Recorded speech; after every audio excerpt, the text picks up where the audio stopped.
everybody, and welcome to Marina's Movie Club. I am your producer and co-host, Ethan. With me, as always, is my wife and the namesake of the show, Marina. Hi.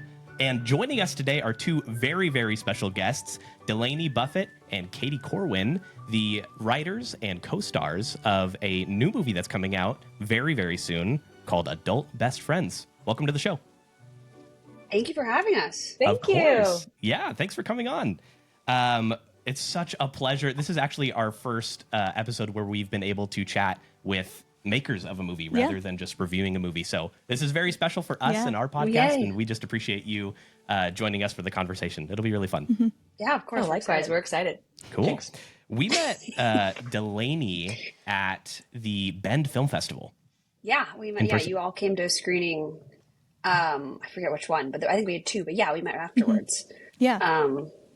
And I was excited. Yeah, because I think you said that you were like, because where are you based? Seattle. Seattle. Yeah. So yeah, we met there. It's a great film festival. I love it. It's so fun. Yeah, that was a lot of great films. Yeah. Katie, we didn't personally meet you, I don't think, but were you there?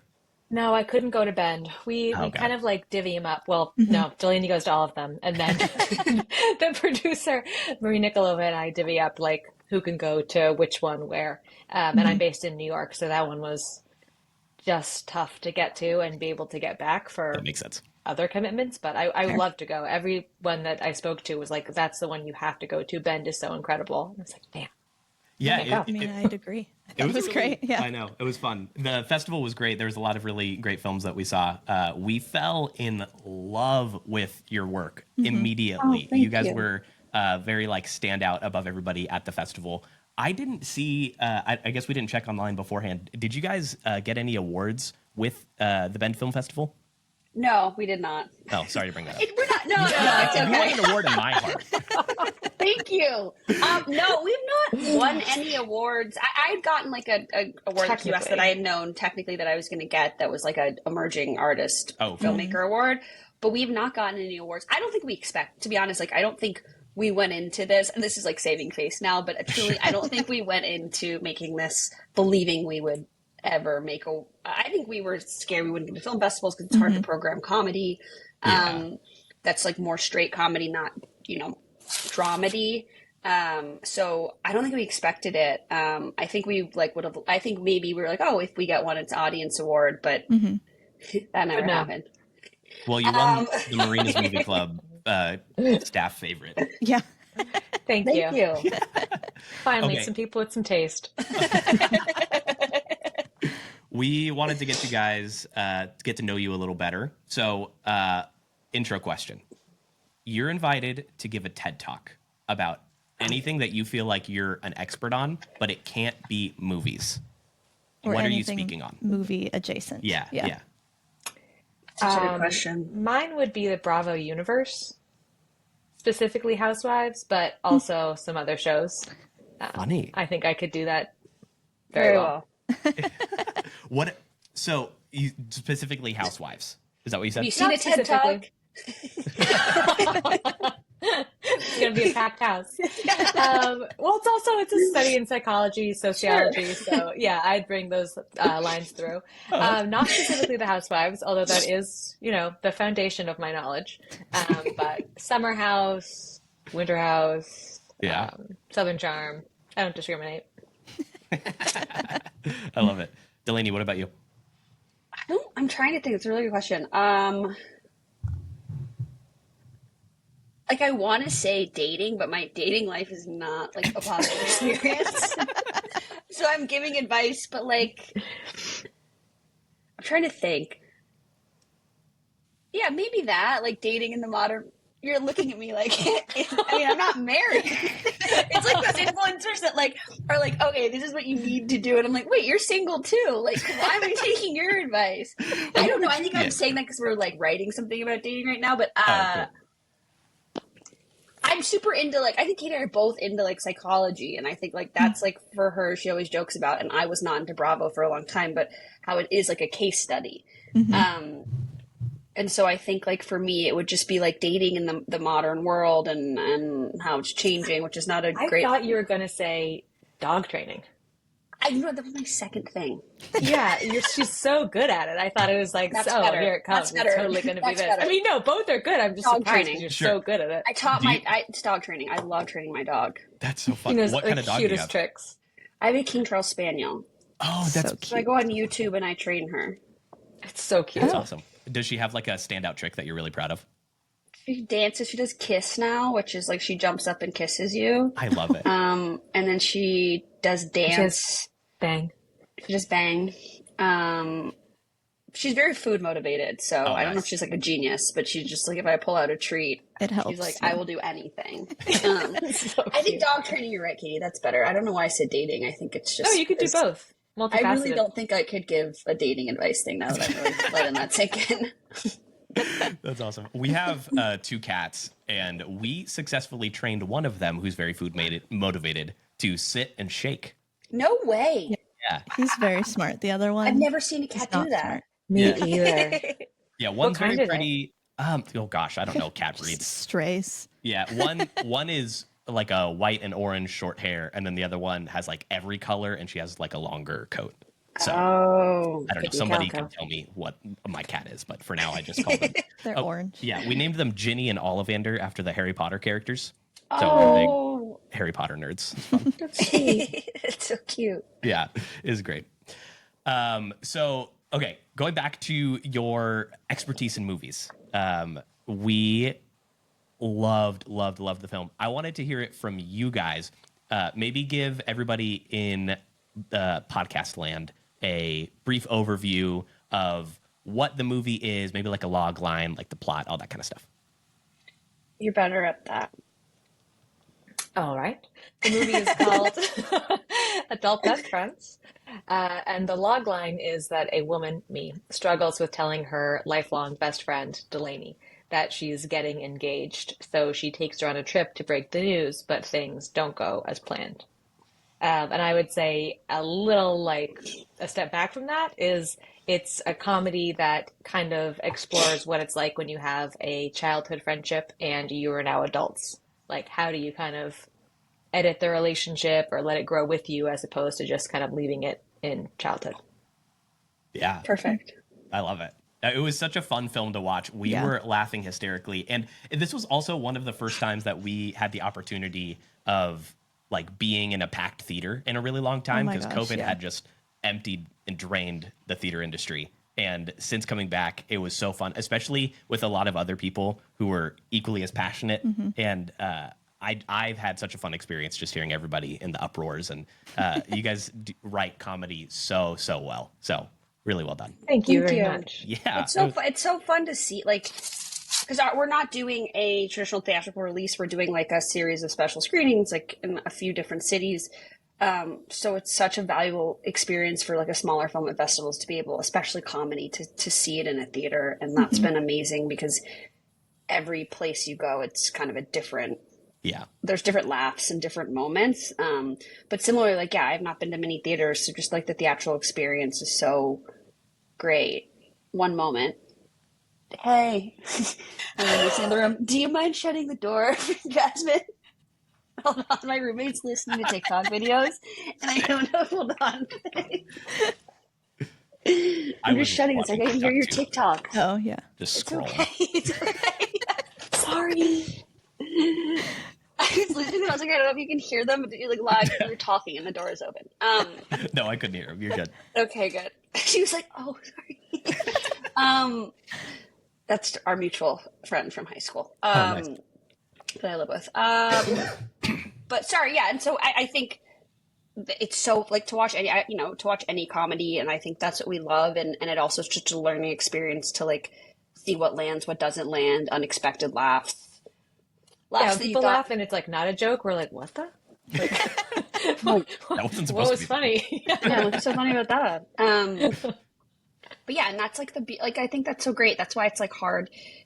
I think comedy is super hard to distribute and do things like, 'cause it's so subjective. And different people like different characters in the movie, and they like, some of them love one of the characters and they're like, oh, I didn't like that character.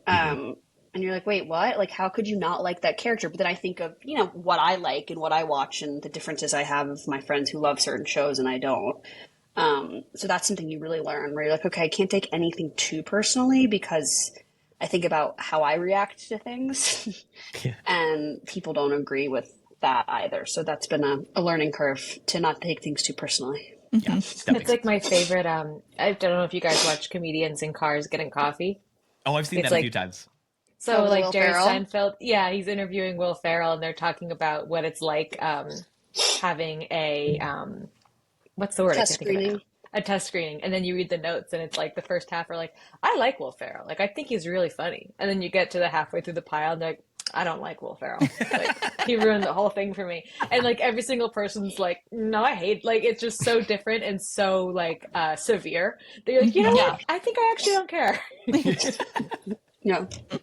Yeah, it's like reading the comments online. You gotta parse your pacing for that, and just everybody's a critic in their own way. Everyone's a critic. Yeah. Yeah. It is crazy. Like you hear a lot of good comments, and you're like, oh, thank you, and then one bad one, and you're like, huh. Yeah, should I just go be an Uber driver? What do you Like, think should of I all quit? day? Well, that one seems to have taken root in my mind. Oh man, Oh, you looked at me like you wanted me to I start. feel like I'm hogging the mic, so you can check. Well, I guess on the opposite end of the spectrum from comedy and going more into like the heart of the film. First of all, I feel like Ethan and I talked about this so much about I literally felt like this was my life as I was watching this. Obviously, In a good way. Yeah. Marina doesn't do cocaine. no, I was going to say Neither do I. probably similar to you guys. Like it's obviously a dramatized version of your life, but there was just so much truth to it. And I think I also experienced this like changing of not really a childhood best friend, but like a best friend before you get married, and then how that changes as you get married, and like just being in different life stages. Yeah. And I haven't like seen that in a film before, or like related to a film this much. Yeah, because we met Marina's maid of honor was her sophomore year college roommate, and the three of us became like a buddy trio of just hanging out together all the time. And then we got engaged and married, and I think we were all like, do we all hang out in the same way now? Are we all going to be best friends together? And like we moved. Yeah, we moved away. And there's just like a lot of life changes that Yeah. change the way that you have to adapt your friendship. Yeah. Yeah. I don't know. I just I guess that's just to say that I'm related, but it always makes us, I think we always love to hear that because that was like our goal was to have it resonate with people. And like we'd said, and we've said this in other things, but it is nice to like, we wanted to be like more of a universal feeling of moving on and how do you handle it? And not necessarily having to move on, but finding a good balance. And I think for us, like a lot of unexpected people have come up. I remember there was like a really funny person who like left a theater. Our friend was like, he's like this very like tough dude, and he was like kind of like tearing up a little bit, and I was like, that's unexpected. Like I did not think that person would resonate with us at all. But so it's nice to hear that because it certainly was emotional for us making it at certain points, but also equally as fun. But I think it's a lot easier to we talk about this a lot, but it's like a lot easier to structure a comedy around an authentic relationship, just so it doesn't feel like sketch comedy. Sorry, now I'm rambling and I don't know what I was saying, but I was just thanking you for your compliment and then also saying I'm glad you resonated. I think something that we didn't mention yet was, so Delaney, you were the director, producer, star, writer, and Katie, you were the writer, co-star, and with that, you've known each other for a really long time, right? Since we like in the movie, we really did meet when we were 23 10. years. That's crazy. Yeah, which is weird because I'm still 22. Really don't. Don't know how that works. Okay. So, but I think your guys' chemistry off screen lends itself to be so authentic on screen as well. And I feel like it was just so. And there's a level of like, in one sense, you have great acting and you play your characters well, but in another sense, I could tell that there's a deeper level of like you're not acting sometimes, and like your friendship was just truly there. So that authenticity, I think, was played out really well in the film. Mm-hmm. Thank you. We definitely went back and forth on if we would be in it. I have always wanted, I mean, I've acted in the past, not in like this kind of level.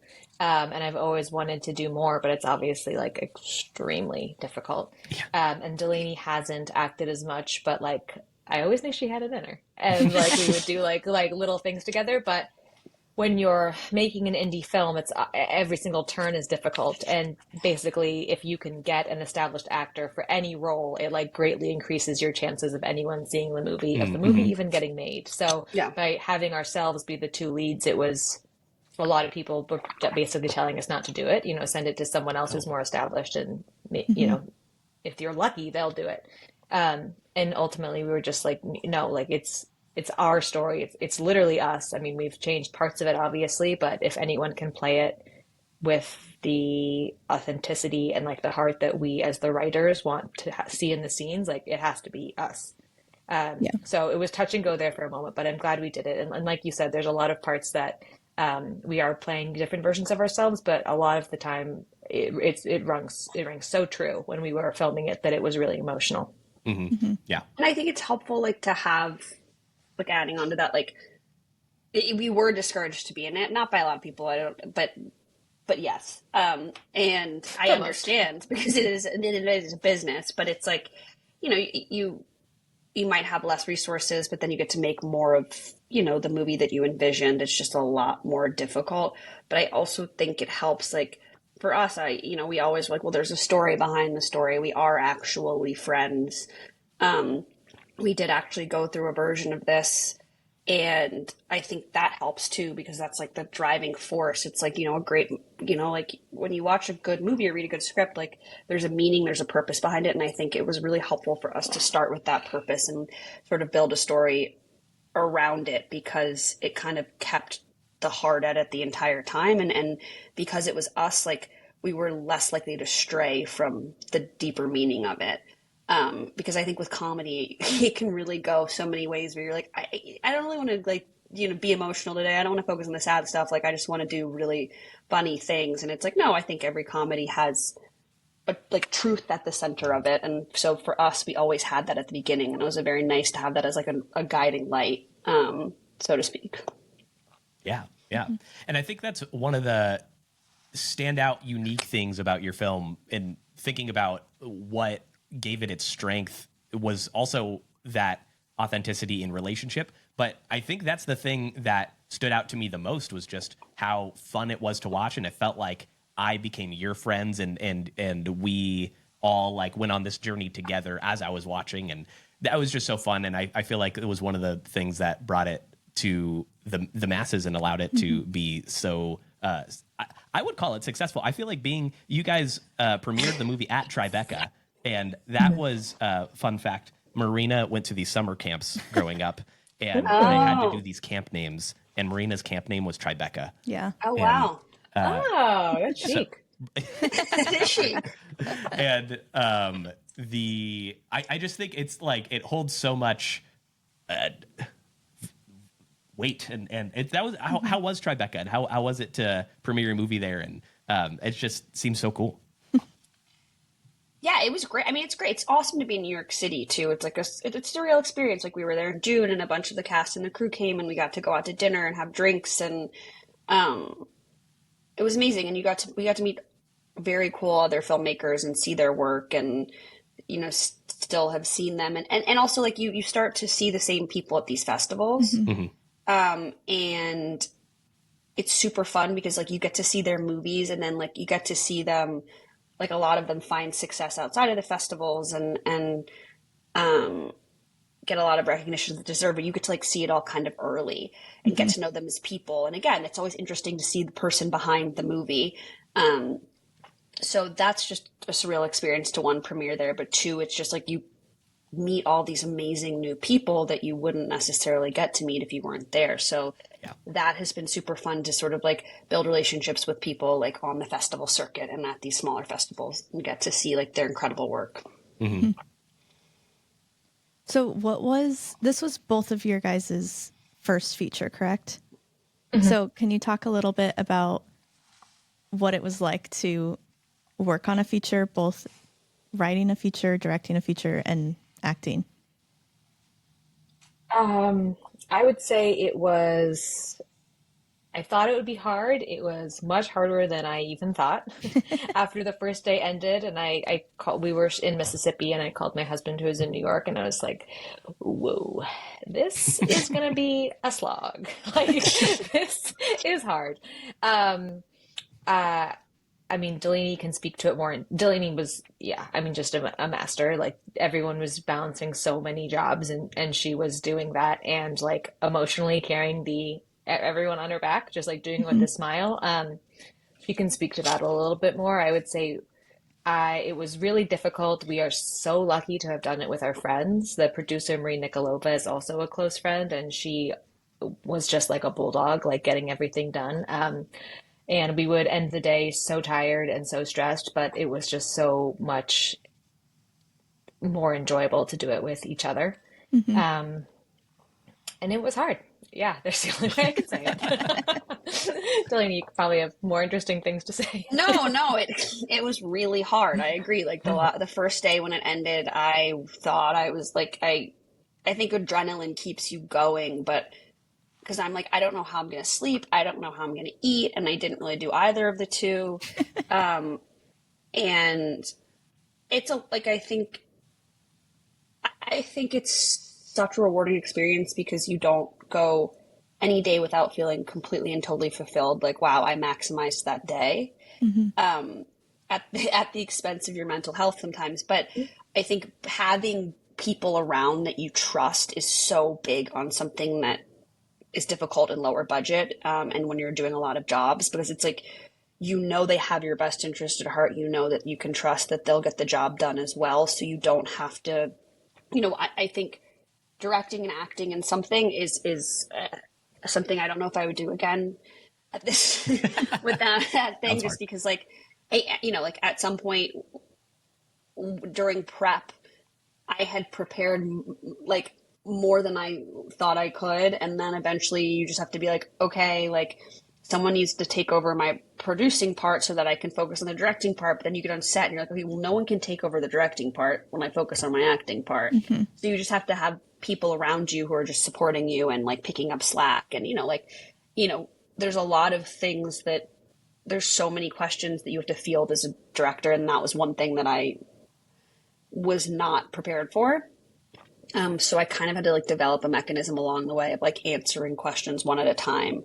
Because it's like, where do you want this? Where does this go? Like, where do you want this extra? Like, should they be in this shirt? Like the people aren't happy with the craft services. Like the randomest things. And you're just like, okay, how do I mentally prioritize what needs to get done first and like develop a method that like I can actually lead a set in a way that is both functional, but also not just burdened with stress, because it's so stressful. Yeah. And everyone's just like, and you're just like, calm down. Like, you're freaking me out now. Like, so I think like keeping an environment where it's like, it is the hardest thing, like to keep a steady head, but it's so important and it makes the day go by faster, because if you have high stress, just leads to a lot of yelling, and then it's an unpleasant experience for everyone. Mm-hmm.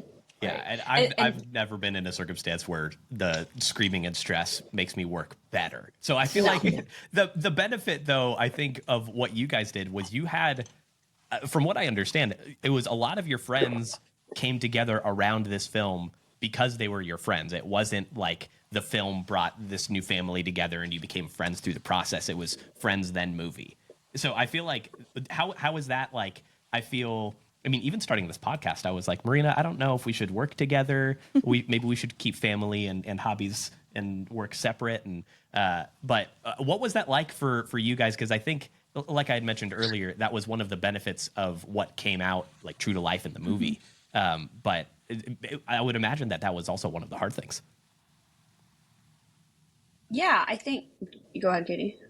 No, I mean, I think you'd have a better perspective on it because you're, as the director, you just like have your hand in like literally every aspect of the movie. I would say that I think it certainly helped at least like off hours, like you are able to keep morale a little bit higher because at the very least you can laugh with your friends. And then also we just benefit from, there was no time for anything. So there were absolutely no rehearsals. So you at least like have a chemistry going in because you know the person, you know, more than 5 minutes, which I think was helpful. But if you're the boss, like Delaney was, I'm sure it also can be difficult because you're like, all right, you're my friend, but like move.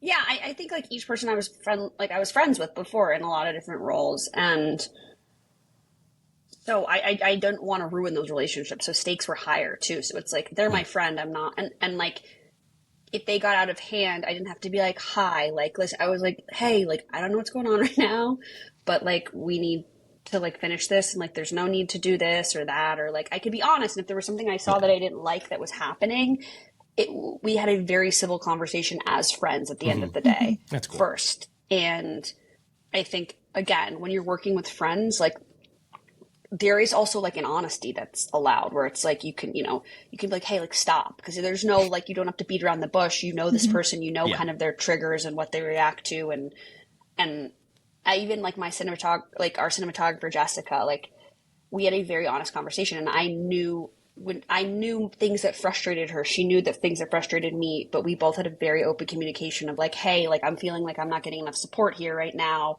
or hey, I didn't like how like this was approached yesterday. And I think like a huge thing was like we all wanted to communicate with each other because we were always wanting to hang out after set. So it's like we would want to be like, what can we do to make this a more fun experience, because today sucked. Not, and Usually not. Usually not, but just usually good. A very, very, very fun set because of that. Like, I think everyone had a really nice time. That's but cool. I mean, sucked in that, like, the process could have gone a lot smoother, and there's things that each individually we could have improved on if we each take responsibility. So, yeah, I think that's like with everything, communication was very key. Delaney, I would definitely listen to your relationship TED Talk. That was really good. Oh, wow. Thank you. Yeah. But you wouldn't. See, this is, maybe I'll give a friendship talk. I don't think I should give dating advice. I have great friends. I have the best friends. I have terrific taste in men generally. So I don't, what? Is anyone listening out there? I hope your exes listen together. I'm going to send this to your exes. I'm just kidding. I actually have very, I do not like confrontation, and I do not like any sort of conflicts. No, I have great relationships with all of my exes, but I think I'm better with friendship, honestly. That's fair. I think I was really impressed. I think, Delaney, probably the only way you could have had more hands on the direct roles that you had was if you put the camera on a selfie stick and just shot it on your own. Yeah, that would have been bad.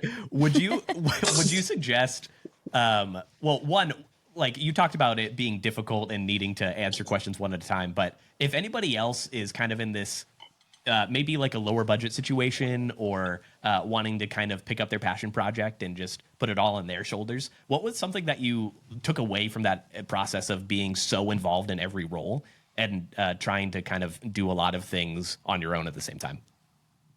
I think I learned my strengths and weaknesses very quickly. And when you're taking on those roles, I think I learned like how I am as a producer and a director and an actor.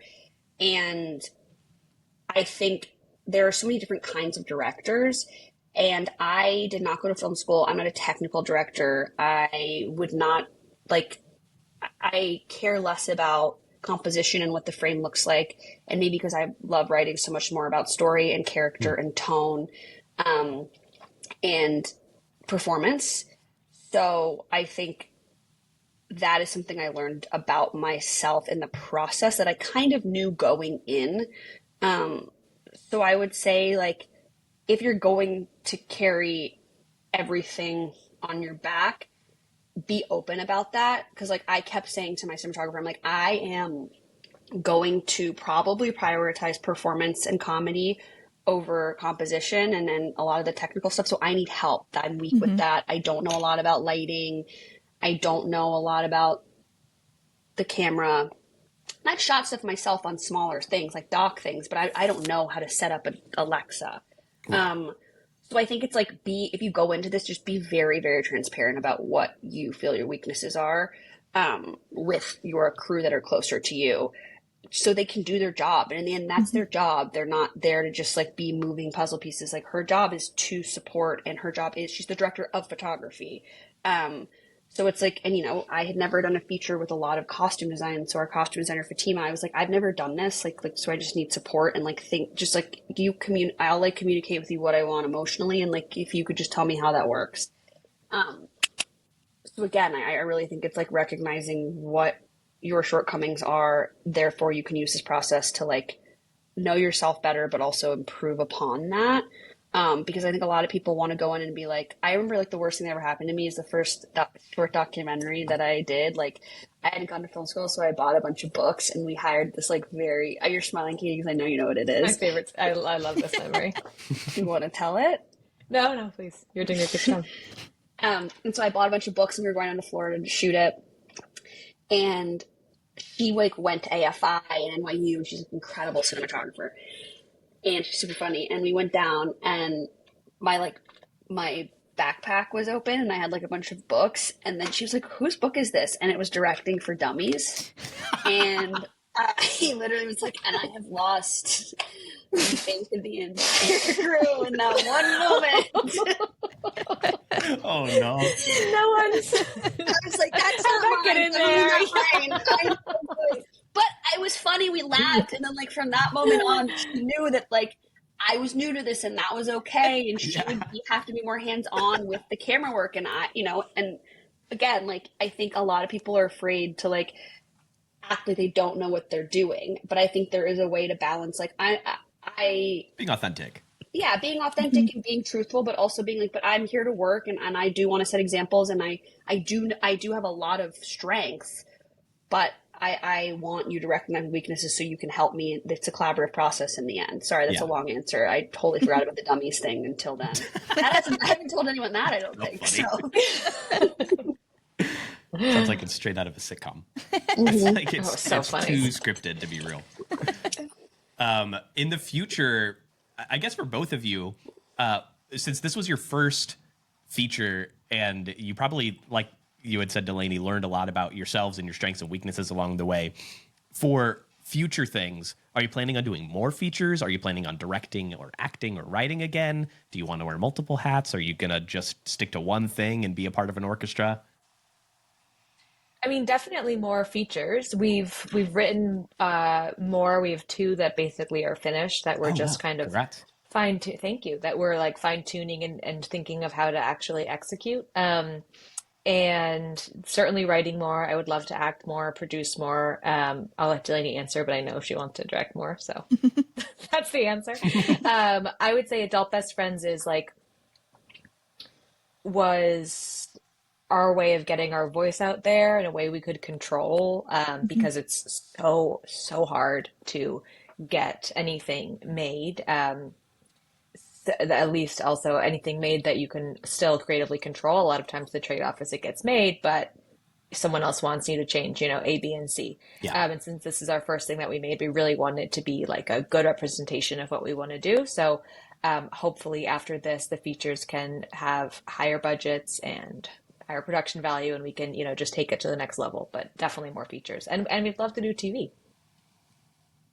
Yeah. And I would love to direct more. And I think I want to act. I don't know if I want to act in things I direct until I am more well-versed in both of those things. But I think I want to direct more. And you get so excited because you learn that was our first movie, and there are things that I would have done differently or things that could have gone smoother. And, you look back and you're watching it and you're like, oh, damn, I wish we hadn't, whatever. But it's like so exciting because when you leave, you're kind of so pumped up. You're like, okay, I want, give me another shot at it.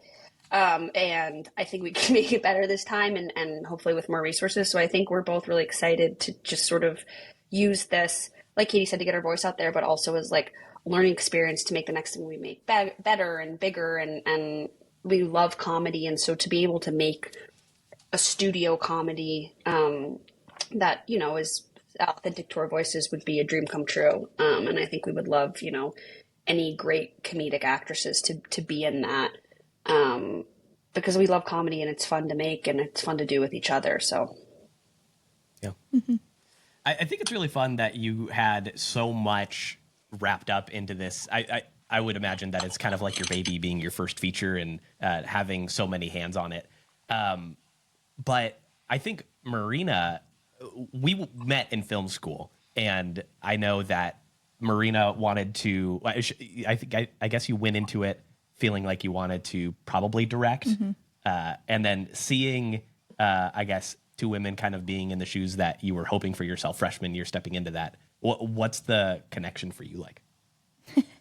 Well, I learned very quickly that I did not want to direct, but I ended up doing more production design, and I think especially just as a whole at the Bend Film Festival, there was a lot of female filmmakers, but then to see you guys have like a hand in every part of your film and do it so well, I feel like from my experience in the film industry, it was not great being a woman. And there was like a lot more problems that like I had to deal with versus, you know, other people. So I think it is very inspiring to see people like do it and do it well. And I guess also, do you guys want to speak into like how, I don't know, your experience as woman on set or with this movie or before this movie? Yeah, I mean, I think that, you know, from the beginning when we started making stuff, like we always wanted to surround ourselves with female filmmakers, whether it was a DP or sound, and that was super important to find, because I think it's also a thing of like, you don't see it that much. And I PA'd on some things and Katie was acting and things. And I think on set, you're like, yeah, it is a male dominated industry, but I think it's been so great to work with people and also like you work together and you know, bring each other onto different projects or seek the advice of other people or, you know, and I found that like our set was like we hired a lot of female department heads, but then the people that they hired, who I had no part in hiring with the department, were also females. And it's interesting. You don't see as many female key grips or many gaffers or sound and stuff. And so it's like for us, that was the majority of our set was female a lot of the time, but it's because other females are hiring other females and making a difference and trying to make a safe space and a space that's fun. And I think that's sort of what I've learned and seen, and it makes you feel really great, is that there's other women looking out for you and hoping to have the same goal you do, which is to have a, you know, I love, and by the way, I love working with men. I think it's like, it's equal, it's fun for me, but like in my experience personally, I think when there is an equal amount, when there are different people on a set, it's so much better because it's just like you have people from every different walk of life contributing, laughing, you know, getting advice from, so you're not in like a bubble. And I really like that. And so I think on our set, like there were so many different kinds of people, and we shot in Mississippi and we shot in LA. So it was just like a hodgepodge of different kinds of people. And I just think that's more fun, to be honest. It's more interesting. It adds to the story. It rounds the story out. They're able to contribute their opinions, which are very different from mine or Katie's, or they're similar. So it just rounds out a story. It rounds out a crew, and it rounds out an experience more. And I think seeing that, particularly on this movie again, it was, I don't want to work any other way. And I've worked so many different ways in the past, but it was a very positive collaborative experience for us. And Katie, you can speak to it as well, but yeah, I mean, I definitely think I'll just speak to it as just an actor, like from an actor's perspective. Um, there's so much, when you're being mic'd, usually the sound person's like going up your dress, like through your bra, and it's like they're totally professional. I'm fortunate enough that no one's made me uncomfortable in that way, but it is a little more comfortable when it's a woman. Yeah. And same with wardrobe. Like it's just a little bit more comfortable when it's a woman. And even outside of those departments, when it's a more evenly mixed crew and cast, like any job, even in an office, like if it's 50% men and 50% women, then half the office is thinking like, you know what, maybe she needs a mother's room, or you know what, like maybe I should, like it's just occurring to them where it wouldn't if, it's just something you never thought of before. So it definitely makes it more comfortable that, half the people there are like, oh, she might need to change, like maybe we should like all leave. As opposed to being like, oh God, like I just totally didn't even occur to me, because you can't empathize. So yeah, it definitely makes a difference. Yeah, that's really cool. And I would assume also, like, just with the story being about female friendship, like it makes it that much more important to have more females on set to like speak into that and also understand that in a way that, not to say that men can't relate to that, but for this specific story, just being able to, do their job, I feel like just that much better because of the shared experience. I think totally. But then also to Delaney's point, like we didn't want to pigeonhole the story to be just about female friendship. Like we're very proud that, we are women and it is about a female friendship. But at the core of it, I think it is about like, when you are close with someone and your lives start to diverge, is there a way to preserve the friendship on its own? Or if you aren't similar anymore, is it over?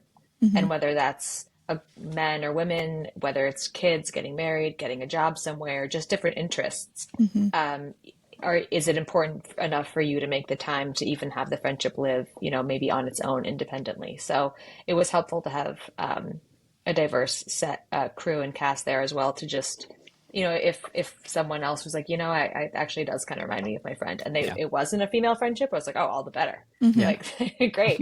So you can relate to it too. That's awesome. Yeah. I think that's one of the ways that I connected to it most as well, because I remember when I was a kid, I met my two best friends when we were in kindergarten, and we're still best friends today. So that was 20 some odd years ago. But then on top of that, we used to be friends because we liked the same toys and we liked doing the same things on the playground. And then over time, it's like not only do our interests change, but we change as people. And I'm married, they're single, we're on different sides of the country now. And it's just like how they, or I guess you, on screen were able to like navigate that was, I think, universal. And it was helpful to, it's one of the things that I get so emotional in movies, just because I feel like every movie is about me in my life. And I'm just like, oh my gosh, wow, how did you know? That's crazy. But I think it is a testament to your film also. But I guess for you guys, getting to know each other at 10 years old and then growing up, not only having that experience that you portrayed in the movie, but also working together and having your own personal lives outside of it. Did you guys feel like you had a similar thing, that was there this like milestone marker where there was a divergence and then you kind of had to work through it similarly to how you did on screen, but with less hilarity and drama? Katie got married and I didn't. Sorry. It's okay. Sorry. No, I'm sorry. It's really rude, Katie. I have to think of Delaney when you do that. Absolutely. I think it was like 3 years ago. I think it was like 2 or 3 years ago. But anyway, when Katie got married, I think at her wedding it hit me. I was like, oh wow, like we're growing up. Like you have a partner, and I did at the time, but I was like, you have a partner, but like that's so odd. Like now you're gonna live with this person and be with them, and like where do I fit in? And it wasn't ever contentious at all, but it was just sort of something that crossed both of our minds. And so I think it was like we adjusted to it, but in a much healthier, grown up way than that's on screen. Because again, like those two characters are very extreme versions of ourselves, so they're going to handle it in very extreme ways. But we both are quite therapized and and have been together so long, like been together. Whoa, that was a slip. We've been friends for so long that, I think that we, the stakes were high but it wasn't at all like it was portrayed on screen, but certainly we we've gone through ups and downs throughout our lives. But we always kind of work it out. Yeah. I would say also from just to color the entire story, from my perspective, it was my getting married was not like a moment of, what's this mean for me and Delaney? Like, not at all. Like it's not even a question. Like, it would literally, at the risk of sounding like I'm in love with her, it would literally be like, well, that's my right hand. Like, I don't function without it. So like, it's not. You're going to trigger the comments again. Yeah, seriously. Their YouTube comments be like, let me guess, they're in love. We're like, just friends. But it is like I think you get a lot of anxiety growing up about friendships. Will it last? Won't it last? Are we? How is this going to happen? Once you remove the like guesswork, like that was never a question. We're going to be best friends. So it's just a matter of like how we divvy up our time and how we make it work, and it kind of makes it a lot less anxiety inducing when you take out like the maybe. Mm-hmm. Yeah, I agree. Well, in the film, I think I have two of like my favorite moments. One of them I connect to really well, is because there is a setting of you guys get out of town so that Katie can break the news to Delaney. And when you arrive at this Airbnb, the Airbnb host is outstandingly overbearing. That was, I haven't had like an overbearing Airbnb host, but we one time have this like Airbnb nightmare story. And then as we were watching your movie, we turned to each other and we were like, oh my gosh, that's just like when we were in Albuquerque, New Mexico. And we had we were at, I forget what we were doing out there, but I was supposed to book a hotel room pretty far in advance, and I swore that I did it. And we walked up to the check-in desk, and then I said, yep, where's my hotel key? And then they said, you're not on the books. And I thought it was their fault. And then I got really embarrassed when I figured out it was my fault. And I never hit purchase, but it was a whole thing. Scrambling, I was like, okay, well then could I just, get the hotel room for tonight? And they were all booked, and all of the hotels around the area were booked because there were like 3 athletic conferences or something, like all these different things happening. So there were 0 hotels. Yeah. And then we ended up needing to get an Airbnb, tried to find the cheapest one possible. At the time, we had just started watching Breaking Bad, and Breaking Bad takes place in Albuquerque. Oh, yeah. And then there's this Airbnb that is like Breaking Bad themed, and it was also the cheapest one. It's kind of fun. And I was like, oh, that's kind of fun. Yeah. That is fun. Yeah, I like that. Well, so we thought it was fun. We end up walking in. The lock doesn't work on the front door, so that was sketchy just to start. And then the whole apartment is a meth lab. Just like there's meth pipes all over the place. You mean it's it's not like actually. A meth lab. It's made to be. Yes. But, yeah. That would be a little bit different if it was a real meth lab. Yeah. It's not a real meth lab. It's a little too themed. No, but it really did feel like too themed. Like they put too much effort into it. They had like hazmat suits, and they had Walter White's like big scary gruff face just like staring down at you while you lay in bed. And we tried to get into bed, but there was like hair and crumbs in the bed, and the dishes weren't like, there was dirty dishes out, and there was mold in the bathroom. No. Yeah. And they were like, it's a part of the set. It's a part of the set. Yeah. It's Jesse Pinkman's house. He's going through it. Anything clean? Nothing. Well, and I think that was like one of the, I don't know, we booked it same day, so I don't know if he was like, oh, someone's going to be in my apartment tonight. All right. And then just left. I have no idea what happened. Crumbs. I'm still stuck on Aaron Crumbs. It's nasty. So we ended up calling Airbnb, and at this point it was like midnight, and we were like, can we please stay somewhere else? Like, can you hook us up somewhere? Can we get a refund? Please. For the love of God. And they were like, yeah, just stay on hold. We were on hold for maybe like an hour and a half. Yeah. And at this point, we moved into the car because we were like, the lock doesn't work and we feel weird about this. Yeah. So we went and we were just sitting in like this empty parking lot on the phone. Yeah. And then it's like 2 a.m, I think, at this point. At 2 a.m, Airbnb finally picks up the phone and they said, hey, we're going to close our call center. So I have to go home. We can't help you tonight. And then we were like, well, okay. And then so what'd you do? They hung up. We ended up finally finding maybe a total of like an hour drive away from where we were supposed to be staying.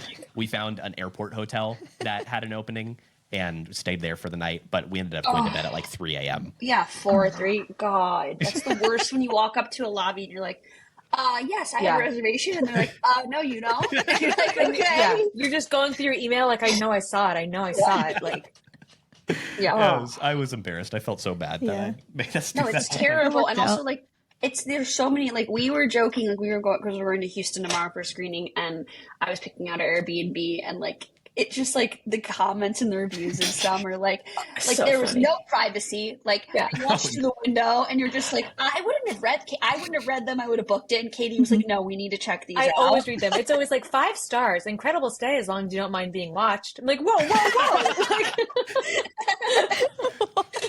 you have to read them. They're extremely important. Very, very important. And then we found one, and I was like, this seems harmless, but, like, who knows? But, again, it's like hit or miss. Hit or miss. Yeah. Well, Katie, so you have an Airbnb experience that was true to life, and then you kind of wrote into the movie, right? Yes, it's inspired by true events.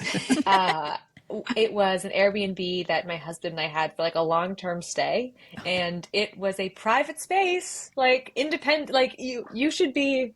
I want my host to be a roomer. Like, I don't want to see you, hear you, like, in a private space. So I'm paying a premium. And we get there, they're there, they have the key. So we're like, oh, hi. They actually were messaging me when I landed. They're like, where are you? I'm like, we just landed. Like, she's like, all right, well, I'm waiting. It's like, I wish you weren't. We get there. It is not a private space. She's in the room next door. She just like locked the door between us. It's almost like a railroad style. So you can like hear her all around. She wears flip-flops. So you can hear her flopping all around. And then she'll like pop her head in. And it was like, do you mind if I grab that hamper? And I was like, I mean, I'm using it. And so, but I'm like such a pushover that I was like, no problem. And I dump all my dirty clothes out like on the ground to give her the hamper. She was always popping her head in. There's a strict no shoes rule, very strict. There was a no guest rule. There was a no everything rule, truly a no everything rule. It felt like she was with us. And it was the first time I'd ever used Airbnb. And so when you check out, you leave a review. And I didn't know if she could see my review before she left her review.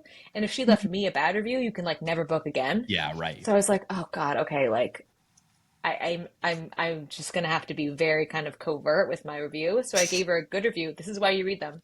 I was like, excellent stay. The host is extremely present and hands-on, which makes for a like very collaborative experience. Like something like that. So like if you read it, you'd be like, sounds like this person's like in the living room. But yeah, I was too scared to like say like 1 star. Like literally was like staying in bed with us. But it was, I mean, but I've had that kind of experience a lot of times. I feel like people need to know that like just having the space does not make you a qualified Airbnb host. Just like having free time does not make you a babysitter. Like it's a certain personality. There's a certain set of skills. It isn't for everyone. Like you're running a hotel and you're not running your college buddy who's coming to stay on your couch. Like totally different experiences. Yes. Yeah, it needs to be clean. It like needs to be, and like you're paying for a cleaning fee. I'm like, who's cleaning? The cleaning lady. That was her. She took the cleaning fee, and then she told me the cleaning lady is coming at noon, and I walked in like kind of forgetting, and it was her, and I was like, I mean, that's fine, but like, what did I pay for? Like, oh goodness. This also reminds me, my first apartment that I got on my own. I had dropped out of college our junior year, and then I got this little unit that was above the garage of someone else's house. So I had my own space, but she also lived there. And the rules in the rental agreement were wild. They were like, no hanging things, normal stuff like that. But then also you can't have more than 2 friends over at a time. And there is like, I forget the other ones. She also owned like a security company. Oh, that was the weirdest thing. So she had security cameras everywhere. and you would like see them moving. So it's like, she's watching. There was one time where Marina and I were having a really so creepy. I know. We were having a really rough day, and then it was, one of those crying. We drive up and then we're just like, I think both of us were crying and just like I forget what even happened. Yeah. But we were like in the car. Yeah, in the car. And then we just slowly see the security camera just like turn away from us because they wanted to give us more privacy. And I was like, what would have been better is if you didn't turn it at all, so that I didn't know that you were watching me cry in your driveway. They message you like, everything okay? Also, can I borrow your laundry hamper? Is that fine? Yeah, also you mind? Oh, man. No, but I think, again, one of the many awesome things that you guys did in your movie was just making it so relatable and so fun to watch. And I feel like that was just one of my favorite parts about it, was just being reminded of my landlords and my Airbnb experiences and my friends. So that was really great. One of the other really, I think, highlights was, oh my gosh, I'm forgetting his name off the top of my head. The guy who played he played Spock, which was awesome. But then Zachary. Thank you. His performance was hilarious, and I loved every minute of it. And I think you guys have a clip on YouTube of one of the scenes where he's talking to his wife, who's like a therapist, and Katie, you're over with your fiance, and that was just so funny. And that's, I guess, one of those things that, like, I'm sure there's some aspects where being married to a therapist is kind of like, there's a line where like you maybe shouldn't talk about some things, but I don't have any of those experiences that were like relatable to that effect. But it was one of the funniest things that I've ever watched. I'm glad you like it. Yeah, he's so funny in it. He helped us like develop that character and wrote it with us. And when he came on set, Katie and I were. Katie was like, "It's him. It's Henry." Like the character. He just came into character. I was like, oh, he's here. Henry's in the room. And he like he had a mustache grown, and like he'd picked up these clothes, and so awesome. He had his improv, like, which you can't keep all of it in. It was so connected and in character and so funny. Everything he said, like, I think he improvised the chubby hubby line. Oh wow. He improv'd a lot. That's cool. He's so funny. He's so funny. He plays serious roles, but he's so hilarious. And he would improv, and it would just kill me. But that was like one of the days where I wasn't in any scenes, and I was so excited because I got to just I got to do what I got to like watch and do it. And I was like I was at the monitor, just like, oh my god, he's a man. And everyone was so good, and Heather was so good, and Mason was so good, and Katie. Everyone was so good in it. That's awesome. And I think Zach like brought, he does a lot of theater and stuff, and he does a lot of TV, and he's super experienced, and so is Heather. And so like it brought like this very professional atmosphere to set. And Mason and Katie are super funny in this scene too, because it's a lot of it, like a big thing when you're editing a comedy is reaction shots, and you want to make sure that they are in the right place. And Katie and Mason had such great reactions, because it is like, what is happening here? Yeah. Like if you are like, that's like, I feel bad for any boyfriend I've ever had at a table with my family when things go wrong, and you're just kind of sitting there like, like you're just completely quiet. And I think we wanted to capture that, and Mason did such a good job with that, and Katie too, of like trying to be like, we're not all freaks, like it's okay. So it all came together very well. And that's like one of those scenes, a lot of the time, like you write something and it comes to screen and it's great, but it's not totally as you envisioned it because of so many different reasons, the elements against you. But that was, one of the many, we were lucky because I felt that way about a lot of the movie, but that was one of those scenes, but it was surreal for me to edit and watch, because I was just like, this is exactly how we pictured it. Yeah. Yeah. That's awesome. I would say too, like, I mean, like Delaney said, so like Zach developed that character with us, and we were basically just trying to think of the most maddening sibling that you could have, like someone that's just so frustrating. But so, I mean, I have siblings, but they're not like that. And every single member of my family who has seen the movie has been like, is that me? Me too. Like, no, literally everyone. I have a brother. He's like, so that's what you think of me? I'm like, it's not you. It's not you. Like, literally everyone. That's so funny. I love it. So I've always been curious when someone improvs on set. It's not something that you wrote. It's not something that came up in your mind on paper. How did you go about? I feel like being in the room is so different than watching it back in the edit. Did you feel like those two things were synonymous? Like things that landed on set were things that also landed in the edit and you kept? Or did some of the things feel like inside jokes that you didn't really feel like landed in, and then, or maybe the things that Zach said were funnier than things that you wrote just because they were like in the moment? All of that. I mean, I think there's so many elements of it, but a lot of it is, there's so many times, and this is like everything Katie and I've ever done, where I'm like, I am barreled over laughing on set. It's the funniest thing I've ever heard.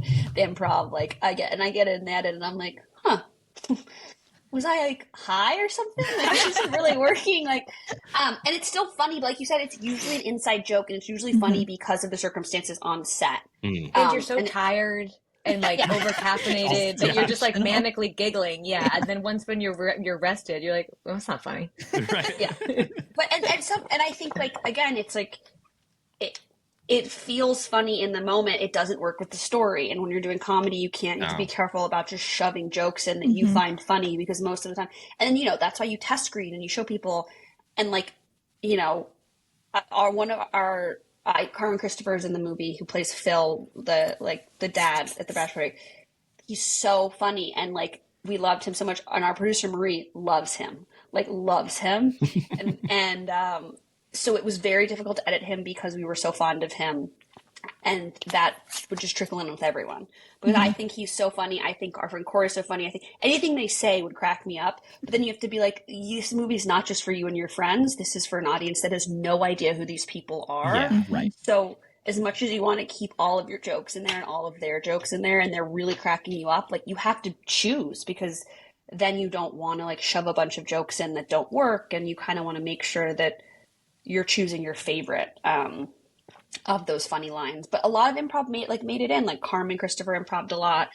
Corey, who played the Dougie character, Connor, everyone improvised. And I'd say we kept a story and script fairly well, but there's some lines, because they're just incredibly funny people, like that Zach and everyone did. And when it fit with their character and it fit with their story 1000%, we're like, okay, that's much funnier than something we wrote. Let's put it in there. Yeah. But if it was so funny, but it was like, okay, well, that's like, there was an improv in the Zoom scene. They did improv back and forth, and Katie like couldn't contain herself. I couldn't contain myself. And like, we literally just did our first cut of the Zoom scene was just jokes, all improv jokes that they did. And we totally lost sight of the purpose of the scene. And so we had to go back and re-edit it to be like, oh, we wrote this scene for a reason. It does serve a character purpose. Yeah. Why is it not making any sense? And because we were so enthralled by their improv and their characters and how amazing they were, that we were just like, fuck what we wrote. But then we were like, oh, we have to sprinkle back some of the structure in the scene. And we got to keep their improv. And then it makes you be like, oh, now that I know the purpose, I can pick the best of the best rather than trying to choose a million different jokes that might not land. Keeping that overarching storyline in mind, and then using the improv as a tool to like serve those things. Yes, exactly. That's interesting. That's really cool. Which it's tough, again, because like Katie and I both love to laugh, and we love funny people. And you're surrounded by funny people all day, so you're like, oh man, I can't stop laughing. And like, once I get to the edit, this is gonna be amazing. And like, even laughing at each other, and then I'll be watching, I'm like, I mean, she's funnier than that. I'm not very. I was like, why was I laughing? That's not that funny.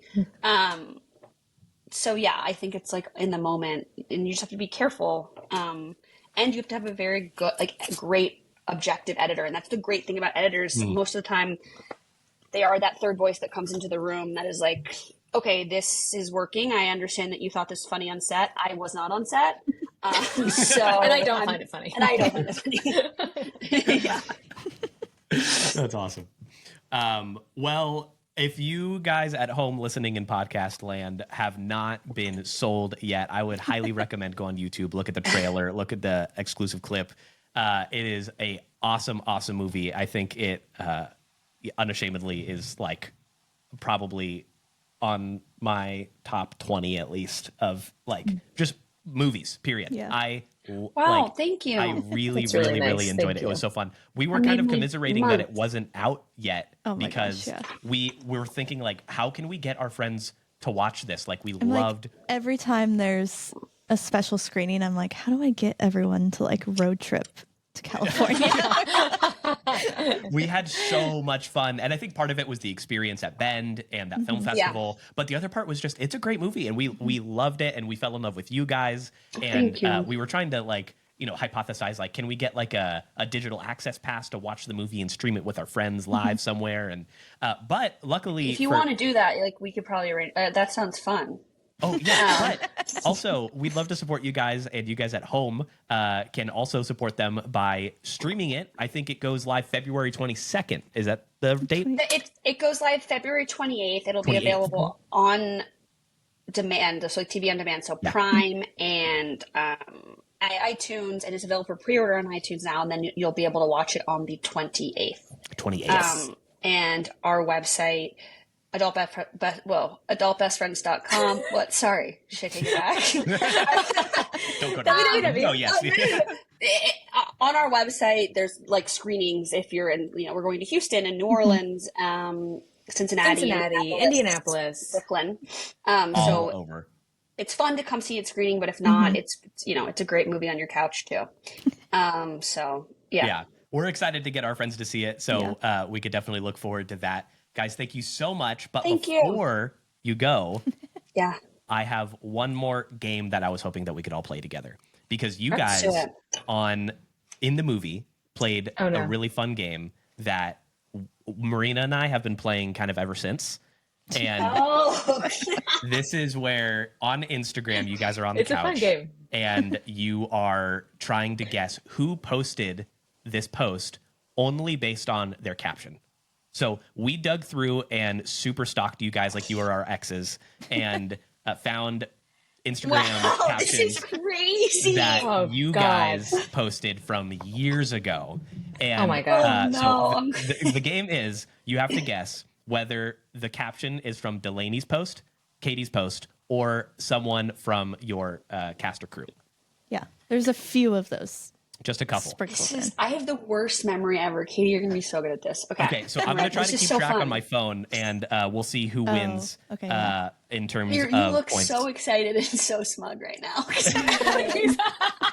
You're literally like nervous. I'm nervous. I'm like, my God, okay. Okay. So, again, the three categories are it's Katie, it's Delaney, or it's someone from set. So we'll keep track of how many correct you guys get by the end. Okay, you ready? Yeah. Okay. Marina, why don't you go ahead with the first one? All right. Friends help friends when friends are in need. Hashtag where are the cups? Hashtag where is the cooler? It's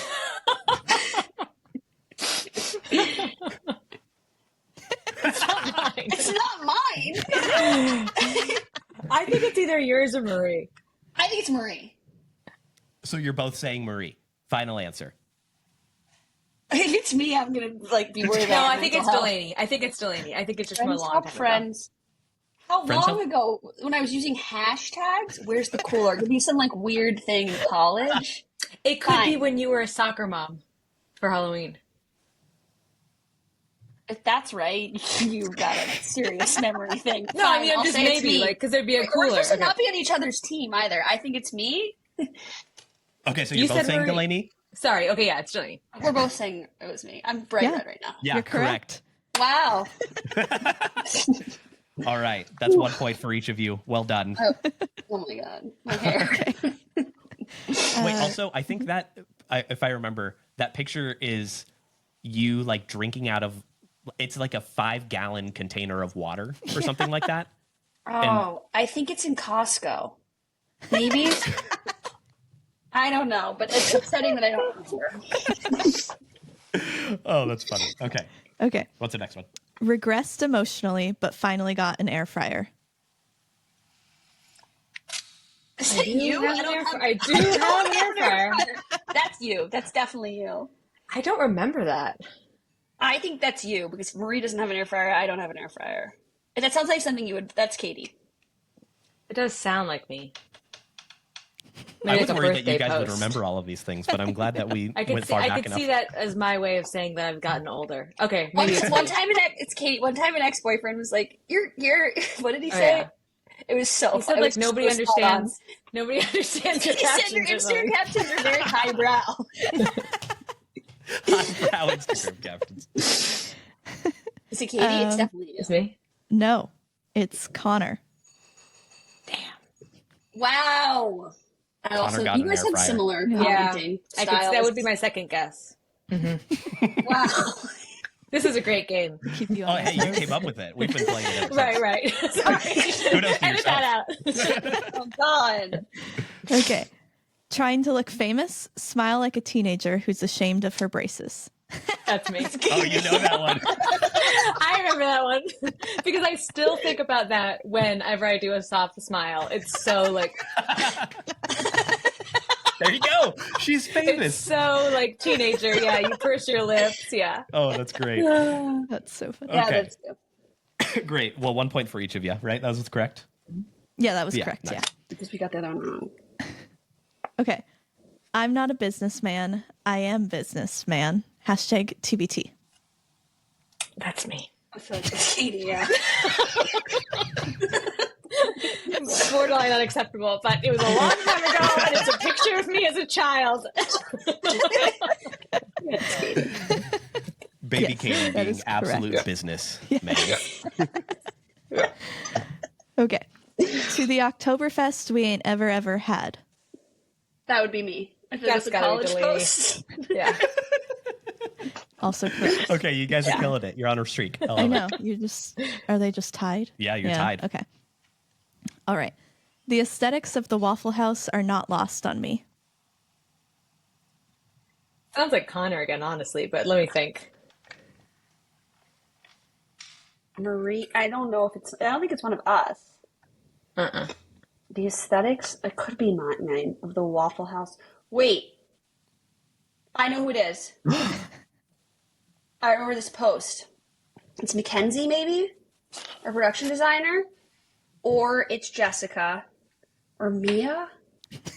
Everyone went to the Waffle House. Very confident. I'll give you the point if you just say which category, whether it's you. Oh, or- it's just a cast a slash crew. member. It's a crew member from. I think it's Mackenzie. I think it's Mackenzie, who is our production designer. You're looking like we're getting it wrong, but I because I know. No, it's or Sorry. Just trying to figure out or what I is should it tell you. Rachel? It could be Rachel. Oh, it's Rachel. No. Mason. I remember this. Oh, I spoiled it. Sorry. Marina spoiled it. It's It's Mason. Mason? It's Mason. Yeah. Oh, because there was a Waffle House next to our hotel in Biloxi, And we went. and we went, and that's why I remember being And someone people liked posting. it. And the aesthetics were absolutely present at that Waffle House. Yeah. Wow. And Mason's Yeah. Instagram does not go back very far, so we had to kind of research.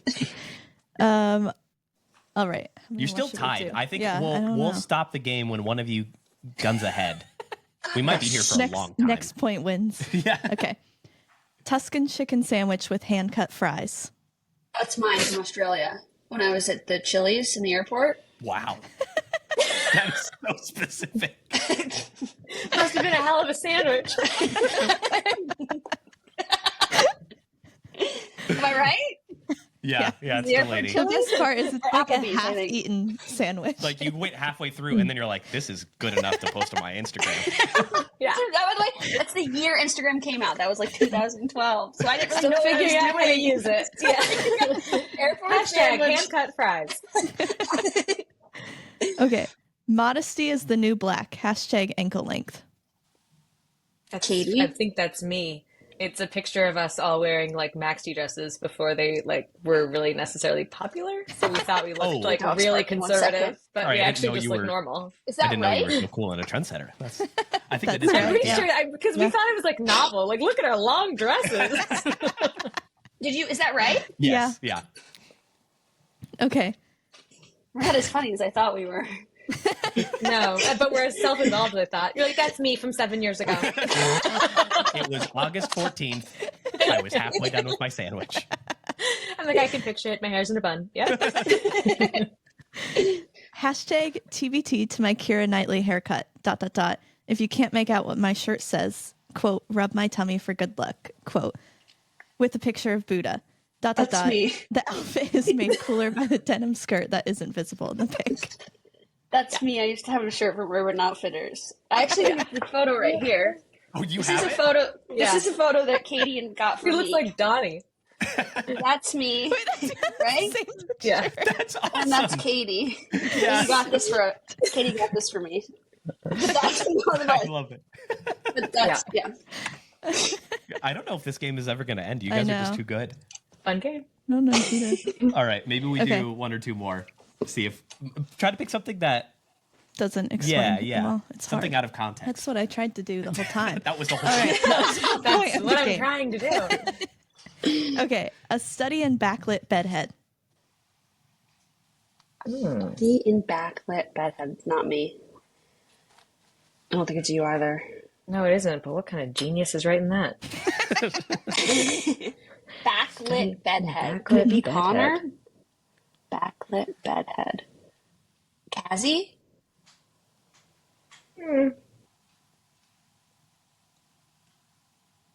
God, I don't know. I'm gonna say Cassie. I don't think it's Cassie. I'm gonna say Mackenzie. Zach. Yeah. I was hoping that would get it. The artist. So obvious. The artist, of course. All right. Should we do last one winner takes The all? final one? Yeah. What are you Oh God, I hope it was. trying to do? How about this? How about you have to answer differently and we'll just decide whoever's closest. Okay. Okay. Okay. Yeah. That's what we'll Do you do. want to choose which one? Yeah, sure. I'll Okay. do the last one. This is such a fun game. Oh, okay. If you're a bird, I'm a bird. Fag. I like that caption. I think it's me. I think it's you too. But you have to answer differently. Otherwise, the game's not going to end. Katie called herself first. That's So true. I Delaney, think who it's do you think it I is? think it's Marie. Drum roll. Oh, wait. Gosh. Marie, I'll I be locked my furious. phone and then I lost it. I'm 80% sure I know the answer. What? Wait. I think it's a picture of a dog, if I'm remembering correctly. I think it's a beach. Okay. Or am I thinking of the Notebook? You might be thinking of the Notebook. An old tiny bathing suit with Ryan Gosling. Where is It's it? Oh, Delaney. Whoa! Is it a picture of a dog? I think it is. I didn't think it was. I'm but I pretty don't sure. know. Yeah. So you won, Katie, because you're close. I'm going to say, yeah, Katie, Oh, you're that's closest. true. You're Yeah. the winner. Congratulations. Really well done. We knew you would win. We knew you would win. We were all rooting for you. We believed in you. Thank you, guys. I couldn't have done it without Delaney, so.